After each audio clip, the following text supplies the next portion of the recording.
Juggernauts in level 3 infestations drop high quality weapons and ammo press facility mods. Waiting for multiple level 3 infestations and hunting them one by one is a dangerous, expensive and time consuming process. So in this video, I will teach you how to farm the same Juggernaut from the same infestation repeatedly to obtain a lot of weapons, facility mods and plague samples in a very short time while spending very minimal resources. The concept. Infestations have boundaries. We know where one begins when the HUD starts displaying the infestation details.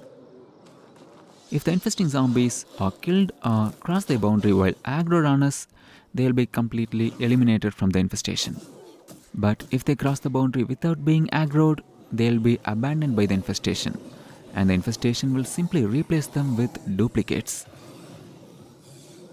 The abandoned freaks still drop loot when killed, so we can clone the Juggernaut repeatedly this way and kill the abandoned one to farm valuable weapons. You might think you can apply scent block to avoid aggroing them and create noise outside their boundary to lure them out. But no matter how much noise we make, the infesting zombies will never cross their boundary. Surprisingly, they completely ignore their boundary when we are around 80 meters away from their infested building. Once they step outside, they'll be abandoned and duplicated at the infestation, and we can kill the abandoned one to get the loot. The process can be semi-automated, using a vehicle siren to attract the Juggernaut and outpost minefields to kill him. You don't even need scent block to avoid detection. To begin, choose a level 3 infestation. Level 2 infestations may also have Juggernauts sometimes, but they don't drop weapons, so choose only level 3. Next, choose the perfect outpost. The ideal outpost should have the edge of its safe zone very close to the infestation's boundary. Here is the safe zone radius of all outpost types. Stand at the infestation boundary and check the distance to nearby outpostable locations by marking them.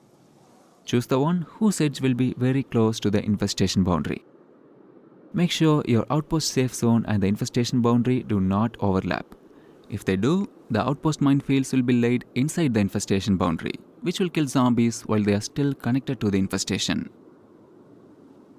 Once the outpost is set up, activate the minefields and mark the infestation to keep track of its distance. Make noise from afar to attract the Juggernaut without aggroing him. Once he starts moving, we can move backward at his speed while continuing to make noise.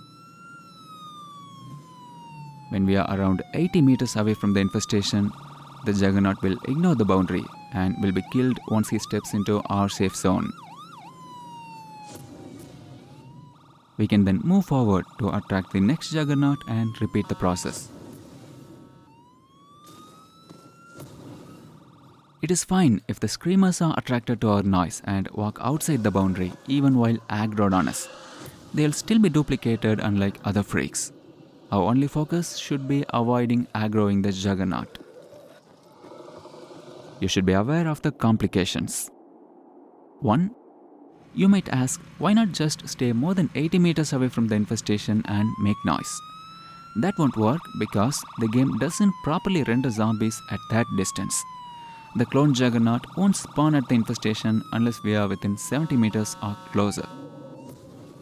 If we get too close, the entire infestation will be within rendering range, allowing the Juggernaut to spawn anywhere within it. As a result, he most often spawns on the far side, making him much harder to attract. To control where he spawns, we need to approach the infestation slowly so that only the area on our side is within rendering range. This forces the Juggernaut to spawn on our side of the infestation. If he spawns on the far side, back away at least 100 meters to despawn everything. Then approach again slowly to ensure he spawns on our side. 2. Sometimes infestations won't have any nearby building that can serve as an ideal outpost for laying minefields. In that case, we need to create an infestation ourselves in a perfect location using the infestation bait feature from our outposts. The radius of an infestation boundary is 50 meters at most. So choose a building that is around 50 meters away from the would-be safe zone of any nearby building. Claim that building as your outpost and activate the infestation bait. This will attract all infestations and infesting hordes inside the white ring to your outpost. Once your outpost becomes infested, it won't be able to attract any new infesting hordes. So make sure there are 3 infestations inside the ring beforehand. If there are, one infesting horde from each infestation will be drawn to your outpost simultaneously, creating a level 3 infestation in your preferred location.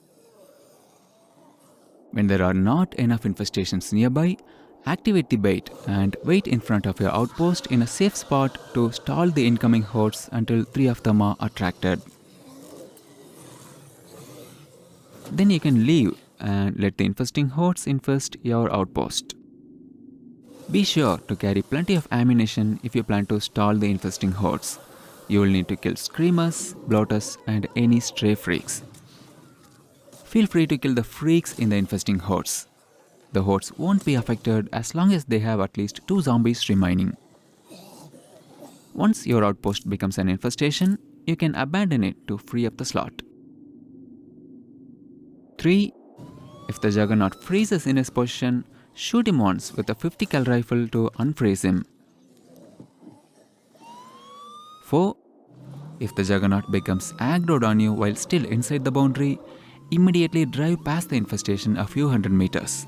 This will despawn the Juggernaut before he even crosses the boundary. 5. Ferals in the infestations are very difficult to handle, so eliminating them will make the process very smooth. If you are doing this in Dread or higher difficulty, Juggernauts will also drop plague samples, making this a fast and efficient way to farm a large number of plague samples along with weapons and ammo press facility mods. I have the uncut versions of this carried out in various locations uploaded to my other channel, which is linked in the pinned comment.